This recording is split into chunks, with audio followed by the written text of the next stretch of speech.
Bonjour à tous, on se retrouve pour une nouvelle combinaison avec le trait pour les blancs, position d'attaque comme d'habitude, ici, milieu de partie, puisqu'on n'a échangé que 3 pièces mineures. Qu'est-ce qu'on pourrait dire de la position, la force de chacun? Alors le roi blanc est quand même pas très bien protégé, mais les pièces noires sont plutôt resserrées et assez enfermées derrière leur pion.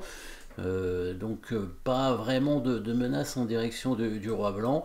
Par contre, en direction du roi noir, il y a des possibilités évidemment avec la tour sur la colonne ouverte ici, la dame qui est placée en direction du roi, le fou aussi d'ailleurs, en direction du roi, mais aussi ce pion, très important, un pion quand il est très avancé comme ça. En plus, c'est un pion passé, malgré tout. S'il avance d'une case, il n'est plus qu'à une case de fer dame. D'ailleurs, c'est un coup forcé. On pourrait envisager assez rapidement la poussée du pion sur échec, évidemment. Le roi qui serait obligé de se mettre sur la case de promotion pour bloquer. On ne pourrait pas, a priori, débloquer ce roi pour l'instant. Il y aurait la possibilité d'échanger les tours, mais le fou pourrait reprendre. Et le coup forcé, c'est l'échange des dames, bien sûr aussi, mais la tour reprendrait. Peut-être c'est pas suffisant cette poussée de pion tout de suite. Pourtant, ça a l'air assez intéressant. Ça a l'air assez intéressant. On va chercher d'autres coups forcés du coup. Est-ce qu'il y a d'autres échecs? Le fou qui peut donner échec, bien sûr. Bon, le roi va le prendre. Est-ce que ça a un intérêt? Pas trop a priori. On voit pas trop ce que ça donnerait. Il y aurait un échec encore avec la dame, mais le roi bougerait peut-être sur la case de promotion du pion. Rien de spécial. Bon, si la dame prend pion sur échec, la tour reprend en faisant elle-même échec. Du coup, évidemment, ce serait pas bon. Je crois qu'on a vu tous les échecs. Il y en avait trois. Peut-être une menace de mat. Peut-être une menace de mat ici, en un coup pour commencer, et il y en a. Enfin, il y en a au moins une en tout cas. Il n'y en a peut-être pas plus, mais il y en a une. En fait, bon, c'est plus difficile de trouver évidemment les menaces de maths, mais que les échecs, évidemment, parce que les échecs c'est immédiat, on attaque le roi. Menace de maths, il faut quand même chercher, c'est dire tiens, sur quelle case je pourrais donner maths. Surtout que c'est un mat en un coup, évidemment, qu'on va chercher. Parfois c'est des mats en deux coups, avec des coups forcés, bien entendu, des échecs suivi du mat. Ici, c'est un mat en un coup qu'on va chercher et on voit direction, la dame en direction de ce pion. Bien sûr, protégé ici par le fameux pion passé, il suffirait bien sûr d'éliminer la tour. Et donc, le coup forcé, c'est bien tour prend tour pour menacer la dame qui prend le pion. Bien évidemment, la menace de mat ici. Puisque les échecs n'ont pas l'air suffisants, et évidemment, si les noirs reprennent la tour, ils vont se faire mater, dame prend pion. Donc ils ont intérêt à jouer un bon coup, probablement un coup intermédiaire, c'est-à-dire avant de reprendre la tour, les noirs vont prendre la dame, bien évidemment, qui est plus fort que la tour, donc ça fait bien partie d'un coup intermédiaire. Coup, ça fait partie des thèmes tactiques, le coup intermédiaire. Avant de reprendre une pièce, on crée une menace plus forte, ou alors on prend une pièce plus forte, comme ici, la dame avec les noirs.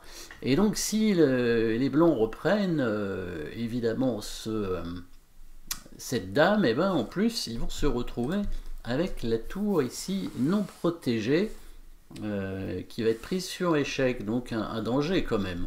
Un danger pour les blancs, malgré tout.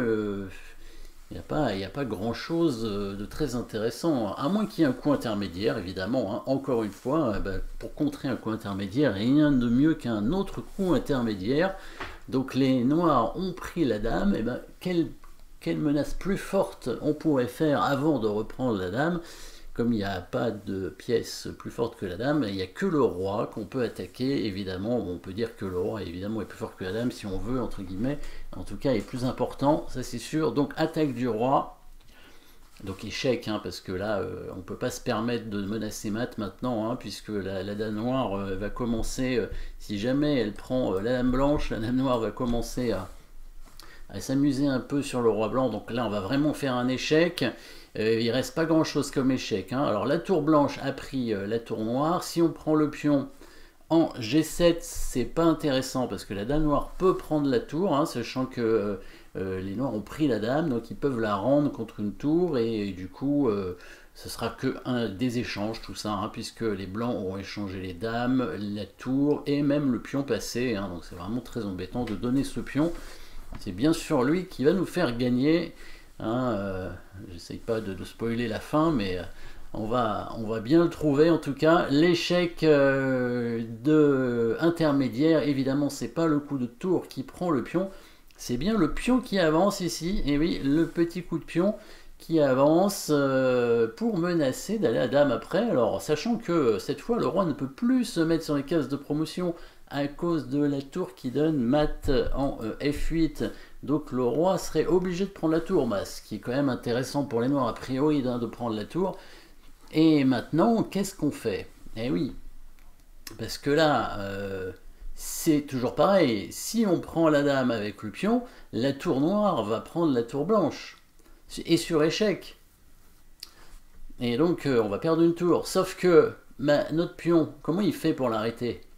Voilà toute la pointe ici. Coup intermédiaire. Donc, on prend menace et mat ici sur le pion en G7. La dame prend pour éviter évidemment le mat. Hein, et la pointe, le coup intermédiaire ici. Le pion qui avance. Bien sûr, si le roi se met sur la case de promotion, il est tout de suite mat. Donc, il est obligé de prendre la tour. C'est son seul coup. Et là, alors, on pourrait tenter de faire un échec ici, hein, avec la tour. Ça pourrait être intéressant dans l'idée de reprendre la dame sans perdre la tour, mais il va pouvoir défendre. Hein. Il va pouvoir simplement bouger son roi. Et quand on prend la dame, maintenant il peut bouger son fou pour protéger la case de promotion avec la tour. Et la partie continue. Bon, il y a un beau pion passé bien sûr, mais il y a un risque quand même qu'il se fasse prendre, parce que le pion pourrait avancer pour intercepter la défense du fou. Hein, donc si on perd ce pion avec les blancs, on risque de perdre beaucoup d'avantages dans la position. Et donc en fait on ne fait pas cet échec, on reprend la dame parce que évidemment la menace de fer dame est très forte, hein, ici, puisque maintenant si les noirs prennent la tour blanche, sur échec, il ne pourra pas revenir sur le pion. Le roi blanc, bien sûr, va aller en direction de la tour pour éviter les échecs. Hein. Au bout d'un moment, la tour noire n'aura plus d'échecs. Hein. Il peut faire un échec, le roi va en direction de la tour, voilà, pour l'attaquer. Voilà, il n'y a plus d'échecs à moins de donner la tour. Et au prochain coup, le pion blanc ira à dame, évidemment. La dame est plus forte que la tour. Hein. Et puis, bon, il y aura toujours des menaces de mat avec l'aide du fou et du pion avancé. Hein. Pas oublier que un pion, ça contrôle quand même 2 cases, hein. C'est pas si mal, hein, surtout s'il est bien placé. Et donc ça peut être une bonne pièce d'attaque.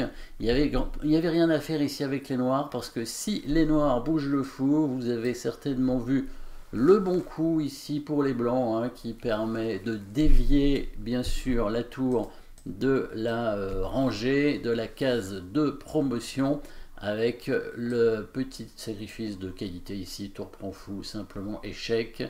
Et si la tour prend, on fait dame, bien entendu. Si la tour prend pas, on va prendre la dame, on va prendre la tour plutôt, et ensuite on va faire dame. Voilà, donc petite combinaison pas si simple, hein, cette fois. Les échecs n'étaient pas suffisants. Menace de mat avec le coup intermédiaire qui permet ensuite d'obtenir le pion passé. Et c'est bien le pion passé, hein, qui va faire gagner. Donc le thème principal ici, c'est le pion passé, même si évidemment il y a d'autres thèmes dans la position, avec le coup intermédiaire, on l'a vu, hein, qui fait partie des thèmes tactiques. Voilà, merci d'avoir suivi cette petite position, et à très bientôt.